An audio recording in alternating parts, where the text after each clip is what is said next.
Our budget is based on the mayor's priorities that you know and have heard, I'm sure, many times as 4 priorities. But we're trying to move more families into self-sufficiency by addressing their unique needs. We're moving additional residents into permanent housing. We concentrating on services integration and cross-systems work because we do not operate the Department of Human Services in isolation.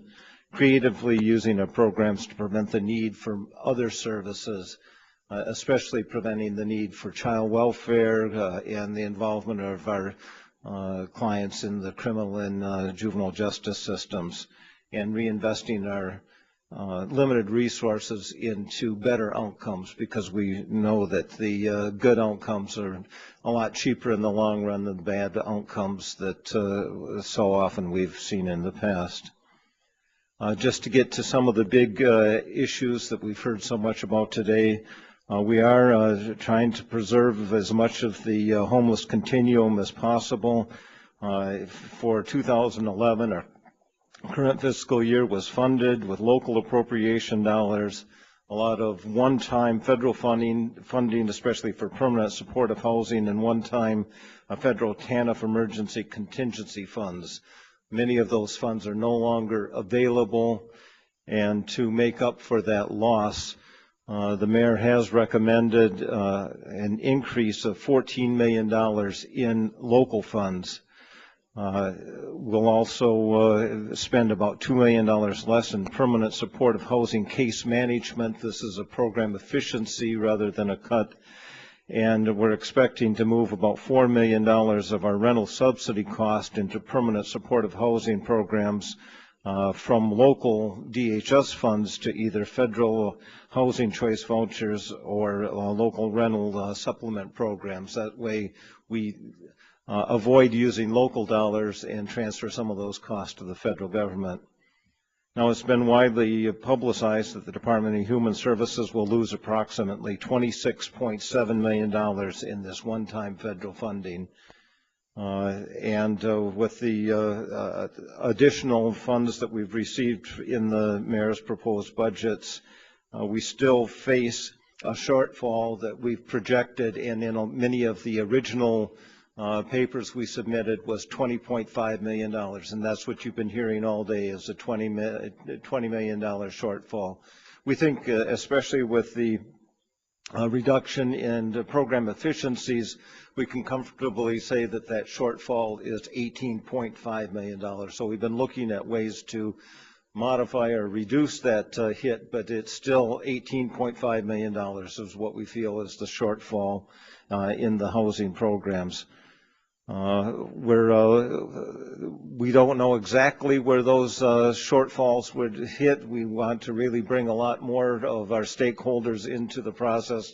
Today we heard so much and got some additional guidance.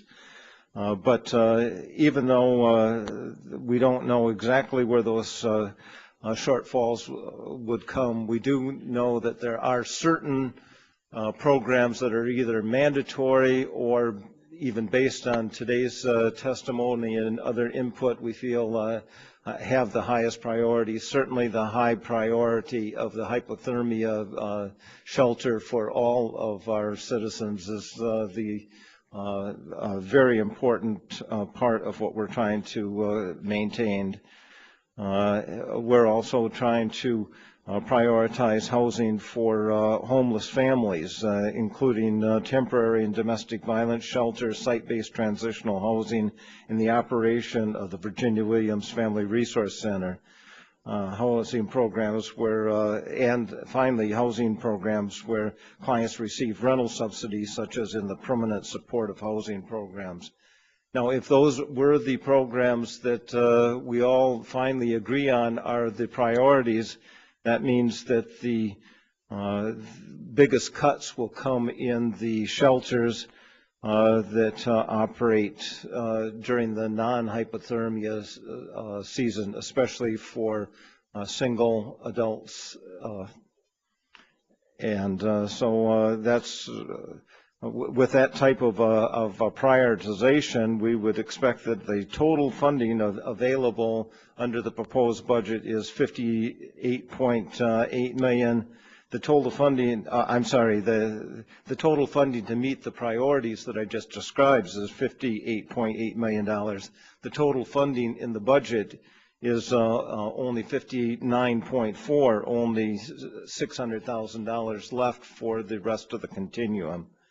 So if we were to, again, fully fund the priority areas, the kinds of cuts that we would be seeing would be the DC General family shelter capacity could, outside of hypothermia season, would be cut about $7.1 million. The operation of the shelter for single homeless adults outside of the hypothermia season, approximately $10.3 million.